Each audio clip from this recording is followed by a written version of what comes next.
Eu sinceramente não sei como é que a minha mãe aguentou o meu pai durante tanto tempo.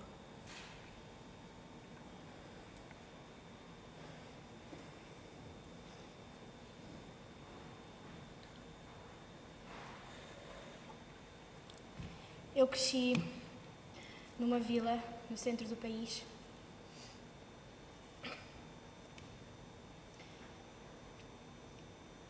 E até aos meus 18 anos vivi sempre com a minha mãe.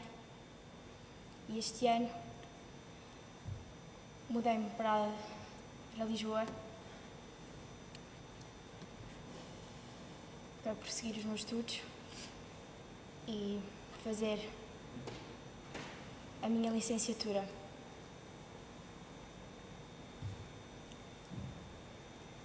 Durante o verão, quando estava a organizar as coisas para poder mudar de casa e vir viver o meu primeiro ano numa cidade,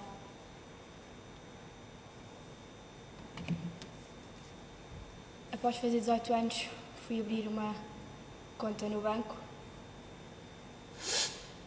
e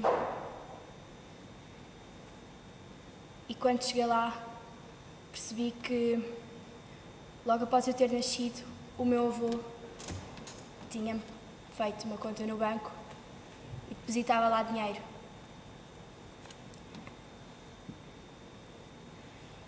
Mas quando perguntei que dinheiro é que tinha lá, tinha tipo 70 cêntimos.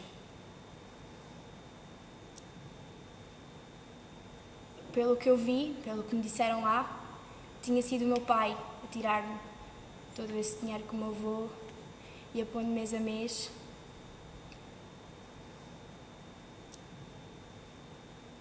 E nessa tarde, eu e a minha mãe fomos a um café, assim que ela chegou do trabalho, quis conversar com ela e ela disse-me: tu já tens 18 anos, acho que já tens o direito de saber. O teu pai nunca quis contar, nunca quis ter essa conversa, mas eu vou-te dizer. E a minha mãe contou-me que o meu pai tem imensos problemas com drogas, sempre teve, já esteve internado. Eu e o meu irmão nunca soubemos disso.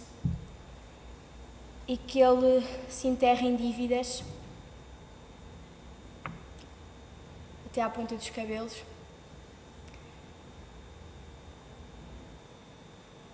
Neste momento vivo em Lisboa, na mesma cidade que eu, noutra casa, eu vivo sozinha.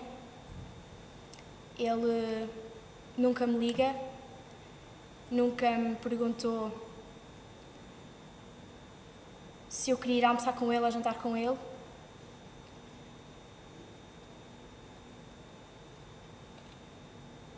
Nunca quis saber.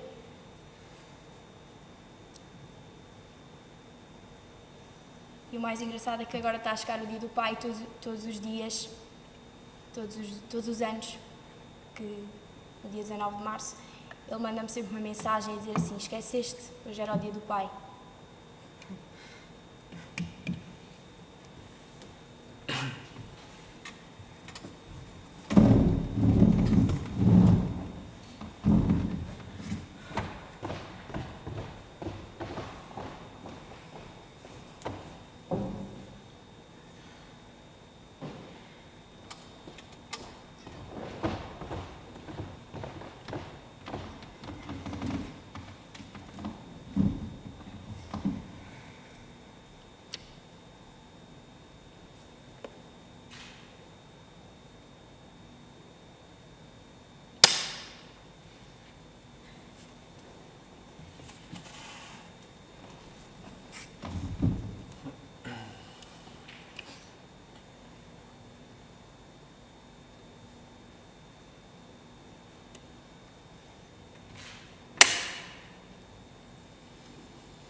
meu pai faleceu quando eu tinha 6 anos.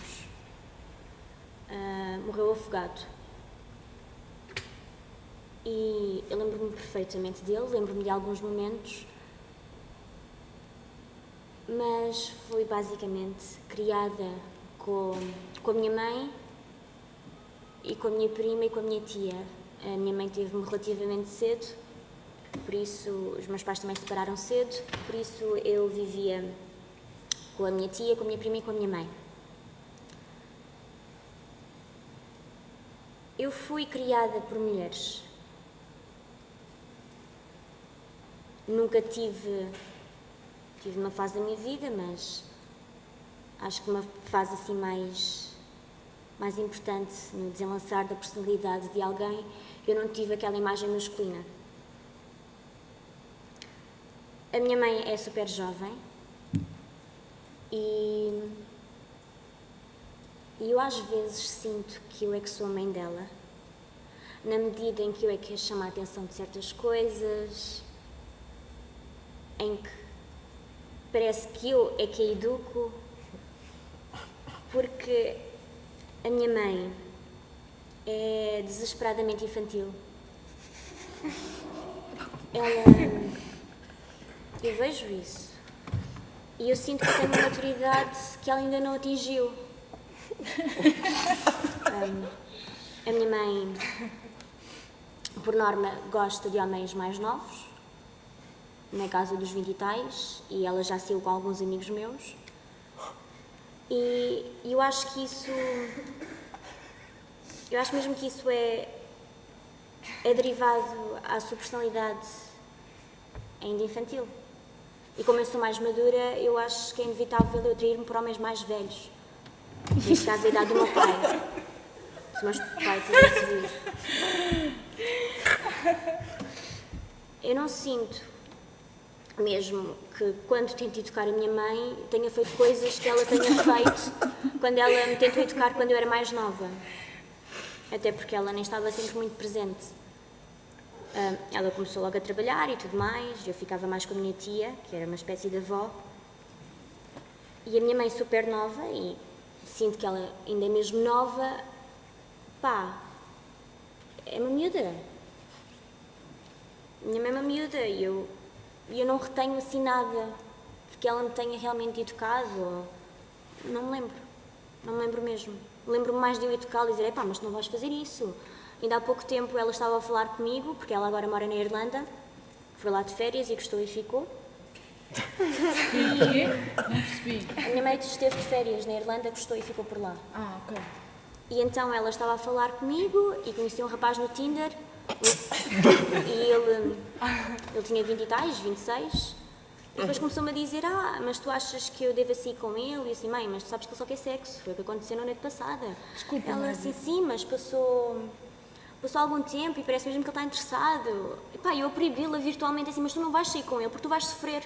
E tu sabes que não podes mesmo sair com ele porque tu vais ficar na merda. Que idade é que a tua mãe tem? 38. Faz 38 este ano. E tu achas mesmo que existe uma correlação entre o facto de tu seres mais madura e por isso interessar-te por homens mais velhos e ela ser mais infantil e por isso interessar-se por homens mais novos? Definitivamente. Eu acho que o facto de te interessares por homens mais velhos pode vir do facto de não teres pai. Não, é verdade. É verdade, é muito comum. Por exemplo, tenho uma amiga que o pai dela não está presente na vida dela desde os 7 anos, 8, e ela tem a minha idade e já esteve com imensos homens mais velhos. Mas por que razão é que tem que haver uma explicação? Caso, não é uma generalização. Porque é que tem que haver uma explicação para tu gostares de pessoas mais velhas ou mais novas? Isso vem de algum sítio, percebes? Não tem que vir de nenhum sítio. Neste caso, mas isso é um caso particular. Não, mas eu por acaso também tenho uma amiga minha, tem a minha idade, e ainda é virgem, e o pai dela morreu aos 3 anos, e ela diz que só se consegue interessar por homens a partir dos 30, 40. Por isso ainda não teve ninguém.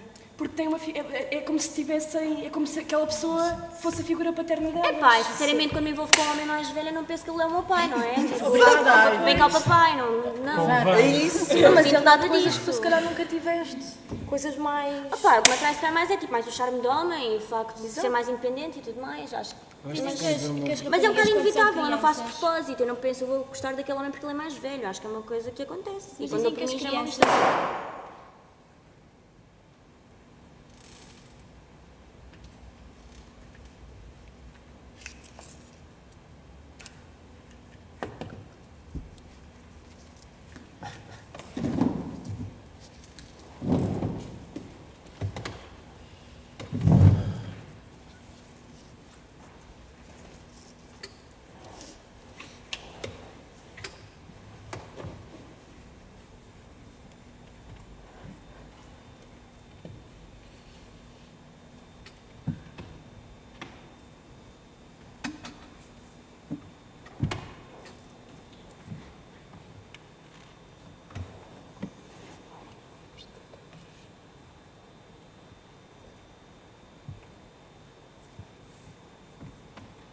Costumo fazê-lo particularmente sozinho e não é recorrente. Eu não considero-me, apesar de tudo, uma pessoa sensível,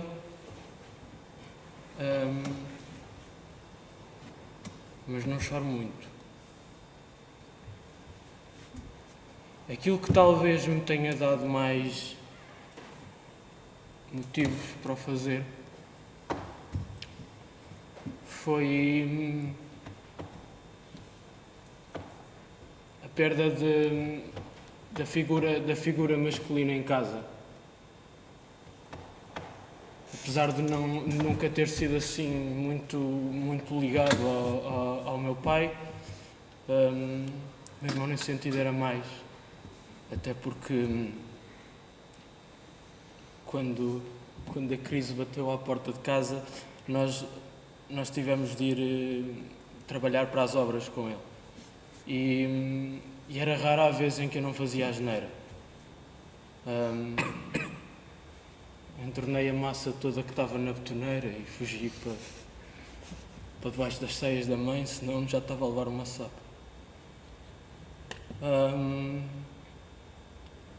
Mas tento ao máximo compreendê-lo. Ele foi 4 vezes internado num hospital psiquiátrico com esquizofrenia. Nós fizemos tudo para o ajudar, mas acho que isso também faz parte da doença, que é recusar ajuda, não querer, achar que está tudo bem. No fundo. Teve alguns problemas com a polícia, nunca foi levado a bem, foi tudo super agressivo.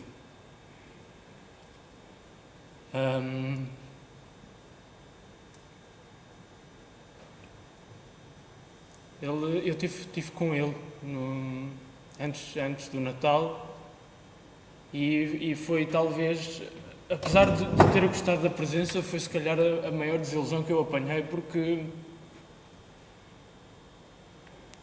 era um homem que tinha sempre qualquer coisa para dizer em relação às coisas. Estava a ver a televisão e comentava sempre quando estávamos na cozinha. E estar a contar-lhe as coisas e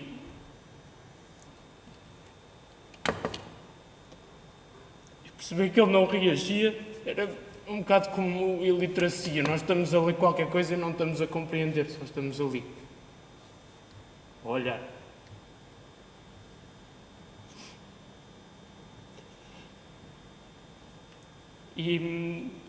Mas eu não o culpo por isso. Acho que tentei suavizar esse momento, depois quando nos foram levar a casa, em que eu lhe pedi para que ele se sentasse no banco de trás. E o meu tio ia a conduzir e o meu irmão ia ao lado na pendura. E eu queria saber se havia lá qualquer coisa ainda. Se havia o meu pai. E deitei a cabeça no colo dele e ele mexia-me assim na orelha. E senti-me outra vez o menino dele. Né?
Fui ao Festival de Gouveia e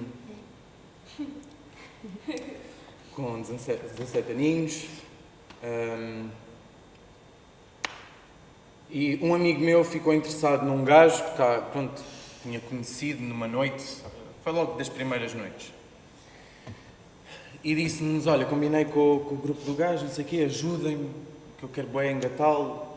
E nós, na boa, tipo, juntamos toda a gente, tipo, fazemos um jantarzinho no acampamento e juntamos os dois grupos. E pronto, e foi isso que aconteceu. Juntámos os dois grupos, jantámos, o rapaz apareceu. Acreditem ou não, eu senti mesmo aquela merda que nos indicam nos filmes do amor à primeira vista. Foi tipo, ele chegou, eu cheguei, foi... Fiquei um bocado fedido, né? Porque era o gajo do meu amigo. Nisto eu faço 18 anos e digo à minha mãe, mãe, vou sair de casa e vou viver com o Miguel. Saí, arranjei uma casa, eu tinha uma conta. Como era ele que estava-se a deslocar para a minha terra, eu senti-me na obrigação de mexer-me mais, de gastar mais. Arranjei uma casa para nós os dois, maravilhosa. Comecei a trabalhar para ter dinheiro para nós. Isto durou um mês. Passado um mês, eu estava em casa, doente.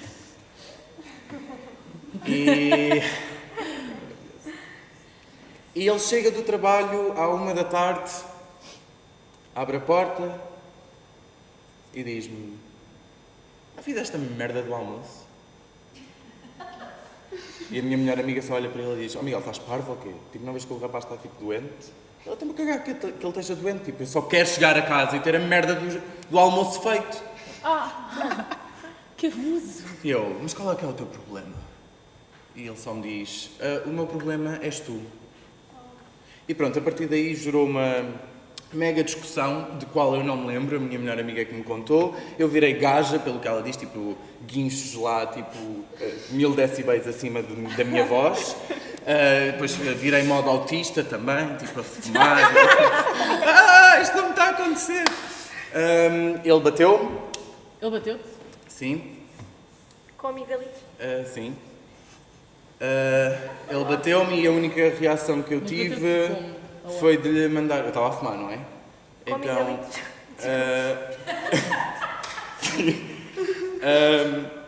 E a minha única reação foi-lhe mandar o cigarro e tocou-lhe no pescoço. A última coisa que ele me fez que eu me lembro foi quando eu acordei para a vida, foi... depois, pelos vistos, o final da discussão era as chaves de casa. E então a última coisa que eu me lembro era dele me mandar as chaves de casa e baterem-me no peito e ficar com as chaves desenhadas no peito. E pronto, e foi isto que aconteceu. Passado 2 meses, um amigo meu liga-me e diz-me: olha, tenho uma coisa para te mostrar. O Miguel foi ao Facebook no meu tablet e deixou o Facebook aberto. E eu li e acho que tu devias ler.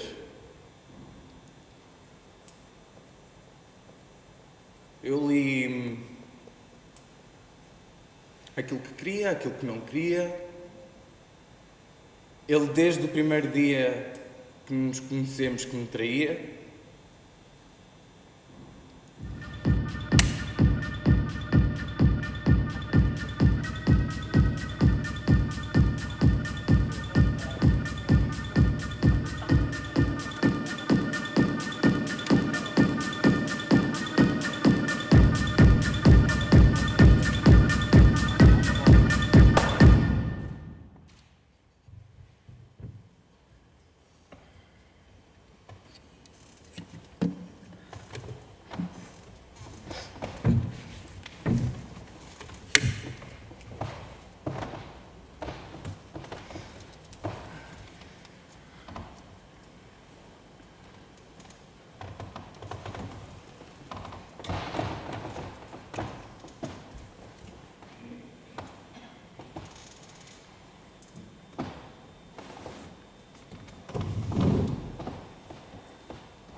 Há 2 anos atrás, eu acho que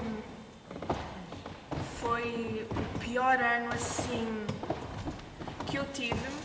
Eu começo a ver um padrão de quando uma coisa corre mal, geralmente não corre só uma coisa mal, correm muitas. Então, nesse ano assim parece que tudo descambou. E eu no Natal, um bocadinho antes do Natal, eu tinha uma amiga minha que estava... Ela era quase como se fosse da família, daqueles tipo primos de primos, que são quase tipo nossos primos também, pronto. Ela era daquelas amigas mesmo próximas, de família, e ela, no verão, foi a uma consulta de segurança no trabalho, eu acho que é assim que se diz, eu não tenho a certeza. Mas foi essa consulta e descobriu que estava com uma anemia muito grande e depois foi-se desenvolvendo a situação, ela foi indo várias vezes ao médico e basicamente ela tinha uma leucemia. Leucemia, sim. E ela, por volta de novembro ou outubro, novembro, ela foi internada e óbvio que isto não é uma situação que acontece só a mim, há pessoas que lidam com estas coisas, tanto na pele como terem pessoas nestas situações, mas é uma coisa que custa sempre engolir, uma pessoa tão nova ali, tipo, a viver num hospital de repente. Nós, no Natal, ela ainda estava internada, eu ia partir a passar o Natal cá em Lisboa. Eu costumo ir à minha terra passar o Natal, mas eu ia passar cá em Lisboa. Eu tinha partido o braço, também estava com gesso, também era chato estar a ir lá para cima e tudo. Então eu ia passar o Natal no hospital com ela, também para ela não ficar sozinha, porque a parte da família dela também está toda no norte, é como a minha. Então eu estava a pensar em passar o Natal com ela e a minha mãe também ia passar connosco.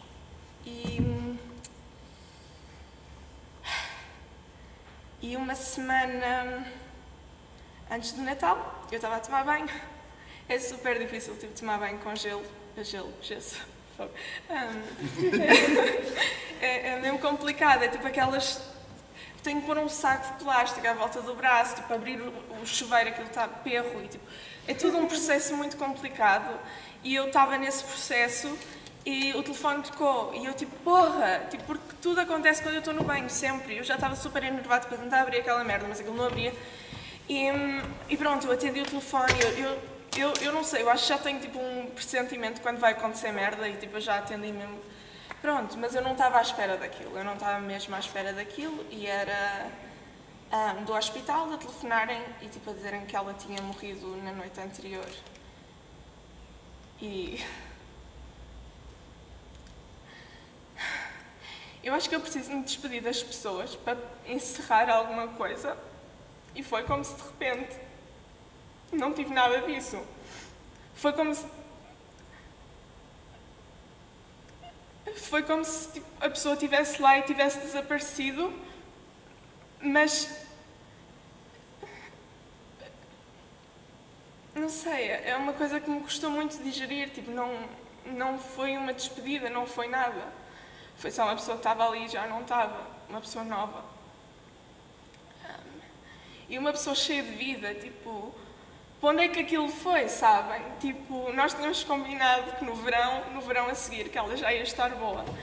E que íamos passar férias juntas e que íamos desencalhar as duas com alguém que íamos encontrar nas férias. E de repente foi aquilo, foi uma pessoa,